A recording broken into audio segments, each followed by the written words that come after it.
previously on I hated him until I didn't. New York changed everything. 6 months of distance. 6 months of missing him. 6 months of wondering if love was enough. The calls got shorter. The silences longer. We were drifting apart. Jae-won visited once. One perfect week, then another devastating goodbye. Is love enough? He asked. I didn't have an answer. The last 2 months were torture, barely talking, barely holding on. And now? It was time to go home, but I was terrified. What if he wasn't there? What if he'd given up? What if 6 months had turned us into strangers? Shh. Tomorrow I'd find out. Tomorrow I'd see if love really could survive anything. Now. 6 months? 183 days. 4,392 hours. I counted every single one. And now, sitting on this plane just 2 hours from Seoul, I can't breathe properly. Oh, my hands are shaking. My heart is beating so fast it hurts. Because I don't know what's waiting for me when I land. I don't know if he still loves me. The last time we talked was 3 days ago. The call lasted 7 minutes. 7 uncomfortable minutes. Filled with strange silences and words that said nothing. He asked about my flight. I said everything was fine. I asked if he was okay. He said yes, and then we fell silent. That kind of silence that hurts more than any argument. Before hanging up, he said, I'll be there, at the airport, waiting for you. But his voice sounded tired, distant, as if he was keeping a promise he was no longer sure he wanted to keep. I look out the plane window. White clouds stretch to infinity. 6 months ago, I was on this same plane, going in the opposite direction. Leaving Seoul, leaving him, I thought I'd be strong enough. That our love would be strong enough. What a fool I was. New York was amazing. The project was an absolute success. I proved I can lead at an international level. I earned everyone's respect. My boss offered me a permanent position there. But every night, I'd return to that tiny apartment in Manhattan and feel completely empty. In the beginning, Jae-won and I talked every day. Long video calls, constant messages. He'd tell me about his day, I'd tell him about mine. And then, work got more intense. For both of us, the calls got shorter. The messages, less frequent. The 14-hour time difference became an insurmountable abyss. When I woke up, he was sleeping. When he woke up, I was in meetings. And slowly, without realizing it, we started becoming strangers. The worst was in the 3rd month. We had a fight. The first real fight since I left. I was exhausted. He was frustrated. And suddenly we were yelling at each other through a screen. He said, I feel like I'm losing you. I said, you think this is easy for me. And then he asked the question that haunts me to this day.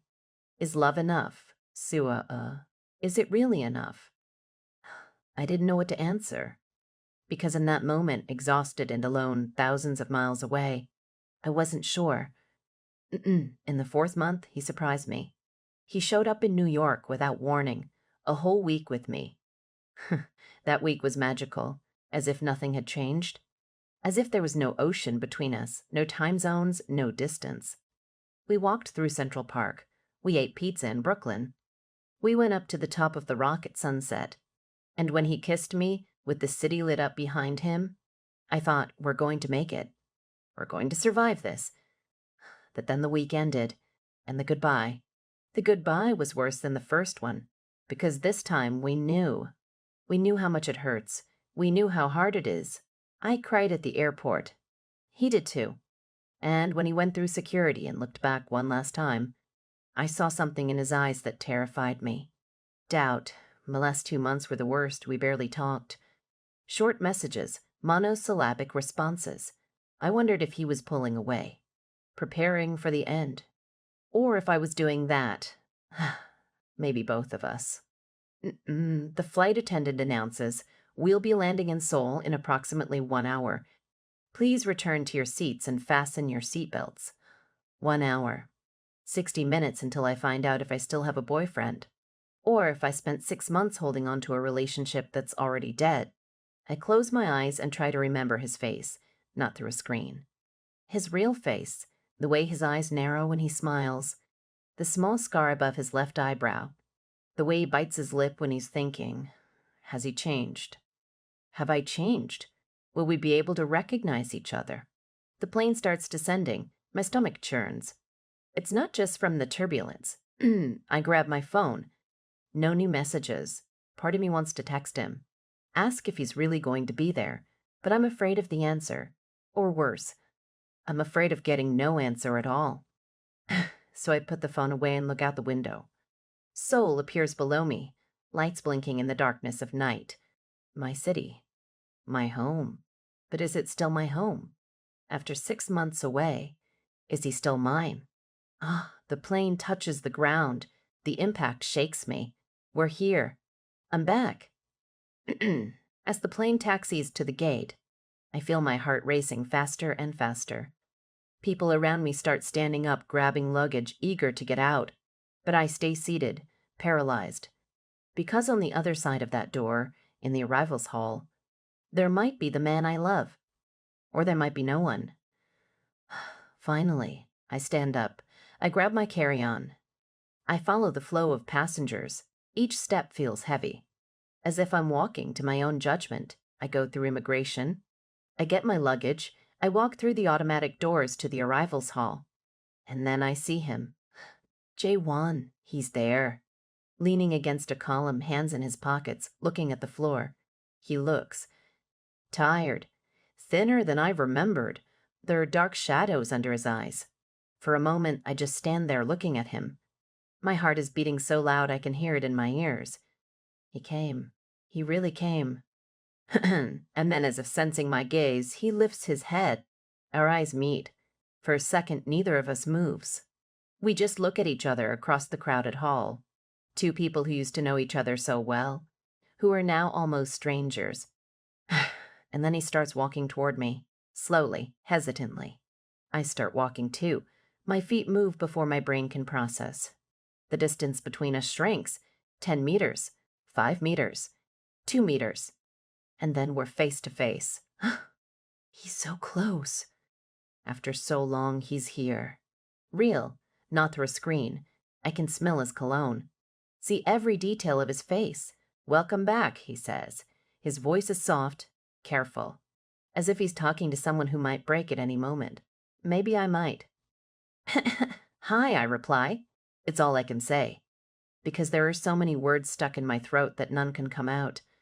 He extends his hand, hesitantly, as if he's not sure he has permission to touch me. May I?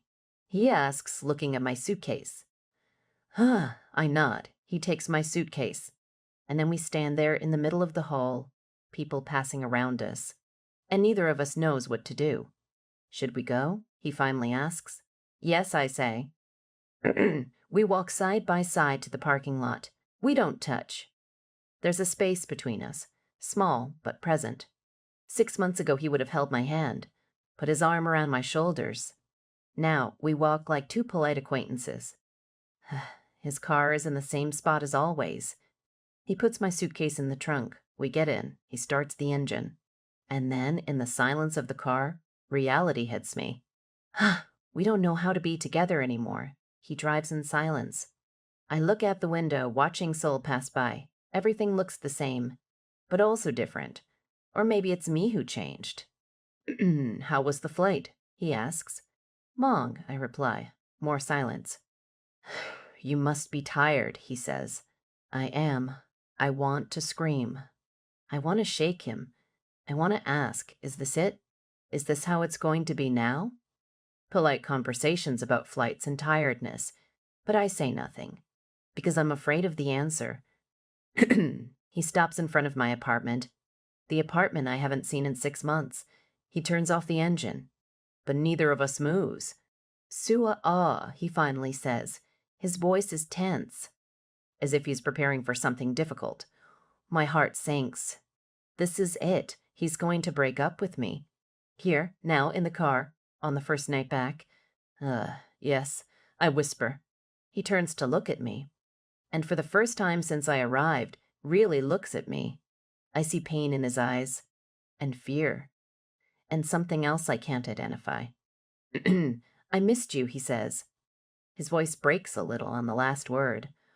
So much. Every day. Every hour. I missed you so much that sometimes I couldn't breathe. Tears fill my eyes. Me too, I whisper. I missed you too. But then he shakes his head. But I don't know if that's enough. Sua. Missing you. Loving you. I don't know if it's enough to fix what the distance broke. The tears start falling. What are you saying? I ask, though I already know the answer. He runs his hand through his hair. A familiar gesture that makes it hurt even more. I'm saying that we've changed. That the distance changed us. And I don't know if we can go back to what we were. Do you want to break up? I ask. My voice is barely a whisper. The question echoes in the silence of the car like a scream. He looks at me, and I see tears in his eyes, too. I don't know, he says honestly.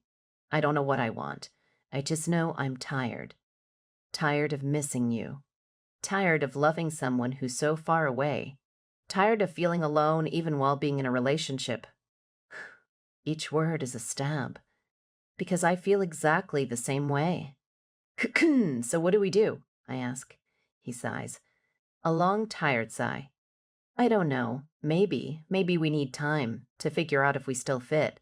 If we're still the same people who fell in love. Time, I repeat. The word sounds empty because we've already had 6 months of time. And all time did was push us apart. He reaches out, touches my face. It's the first time we've touched since I arrived. His hand is warm, familiar, and I lean into the touch, closing my eyes. I don't want to lose you, he whispers, but I also don't know how to keep you. I open my eyes. I look at him through the tears.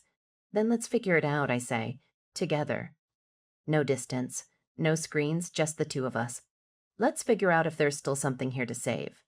He looks at me for a long moment, and then slowly he nods. Okay, he says. Let's try.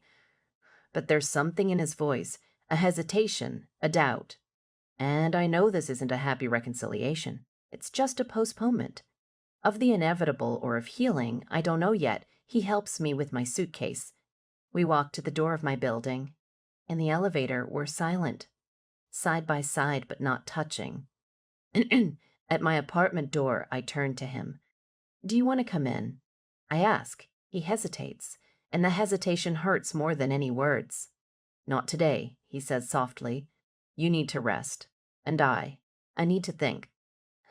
I nod, because I understand, even though it hurts. He leans in. For a moment, I think he's going to kiss me. But he only kisses my forehead, a soft kiss, almost sad. Good night, Sua, he whispers. Good night, Jae-won. He pulls away, walks back to the elevator. I stand there watching. Before getting in the elevator, he looks back one last time. Our eyes meet. And then the doors close, and he's gone. I enter my apartment. It's exactly as I left it, but it feels different. Strange. As if I don't belong here anymore. I drop my suitcase on the floor. I walk to the window. Down below, I see his car leaving the parking lot, disappearing into the night. And then, finally alone, I collapse. I fall to the floor, leaning against the wall, and cry. I cry for everything we lost, for everything that changed, for everything that might never be the same again. 6 months, 183 days, 4,392 hours. And in the end, maybe it wasn't enough to destroy us completely. But it also wasn't enough to leave us intact. My phone vibrates. With trembling hands, I look. It's a message from him. I open it. It just says, I still love you. That has to mean something. Right. New tears fall. I type back, it has to mean something. Please, let it mean something. I send it. And then I sit in the darkness of my apartment, holding the phone, waiting. Waiting for a response. Waiting for a sign. Waiting to know if love really is enough.